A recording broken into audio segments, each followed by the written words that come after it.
Hey guys, so as of recording this video, my birthday was yesterday. I am now 25 years old, and the more I think about this, the more it scares the ever-living crap out of me.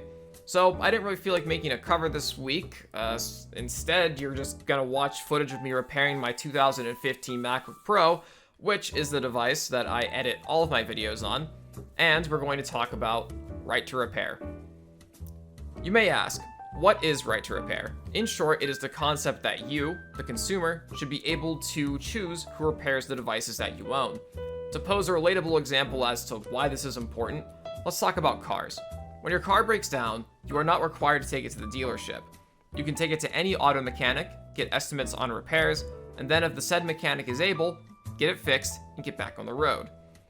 This is made possible due to the functional commonalities between vehicles, parts that are available from aftermarket sellers or from the manufacturers themselves, and standardized tools being available for sale.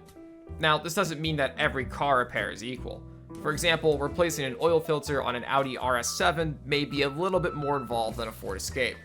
Likewise, the RS7's wheel rotors could be much more expensive compared to other cars, and the bottom line is that the repair is possible to make without voiding warranties, having to visit sketchy websites to obtain genuine parts, or having to visit an Audi dealership. However, in the consumer electronics space, this is not necessarily true. Apple was the first company that I was made aware of in the anti-right to repair space, thanks to Rossman. Rossman is the owner of a laptop repair store in New York City, and his business predominantly repairs Apple machines. He has done several videos and live streams on repairing said machines, as well as discuss Apple's questionable engineering practices when it comes to making devices more difficult for independent repair shops to work on. It's talked about often, but MacBooks have become increasingly more difficult to repair or modify in several ways. For example, starting in 2015 models, Apple began soldering the RAM sticks to the board, meaning you can't swap them out without fully replacing the logic board.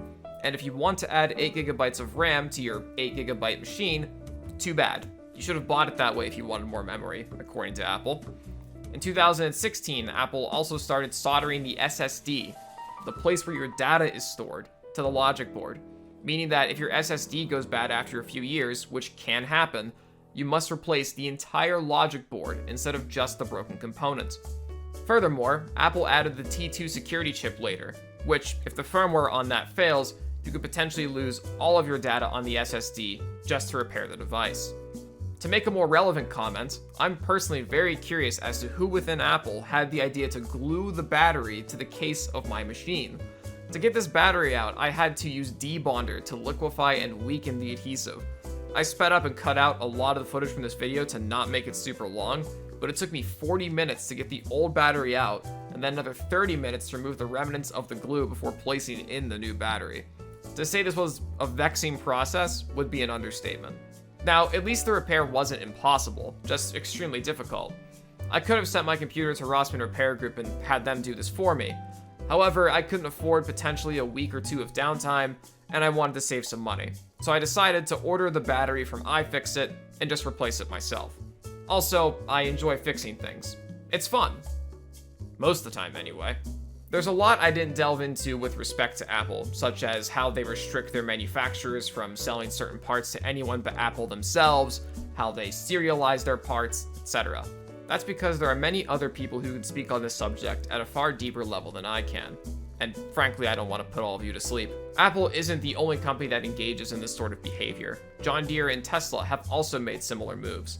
Software locks, the disabling of supercharging, loss of future software updates, etc. I'll leave some resource links in the description below for your own research. It's not like there are zero legitimate reasons for companies to want to restrict repairability, safety being the main excuse given by said companies.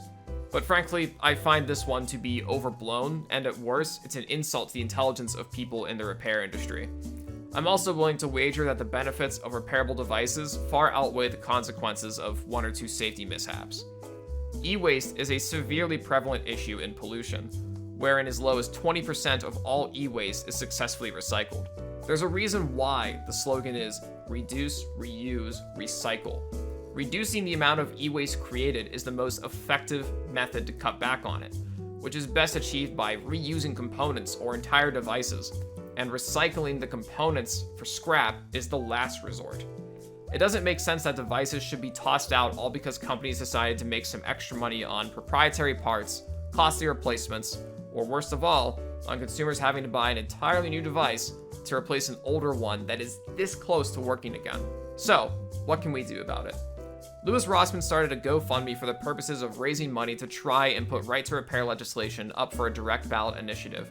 Now, it seems like he may fall short of his rather ambitious funding goals, but he still plans to use whatever he has raised to pursue right-to-repair legislation, even if it is via the old-school effort of hiring a part-time lobbyist to take part in local hearings and convince government officials that legislation corresponding to right-to-repair is worth their vote. If you want the devices you own in the future to be repairable, I strongly urge you to inform yourself as much as you can in this effort, and just casually talk about it whenever local politics becomes the topic of conversation. Word of mouth is a much more powerful tool than you may think. Anyways, I hope you all enjoyed this video, I hope you learned something, and I'll see you next week with a cover of something, I don't know, I'll figure out the day of like I usually do. See ya.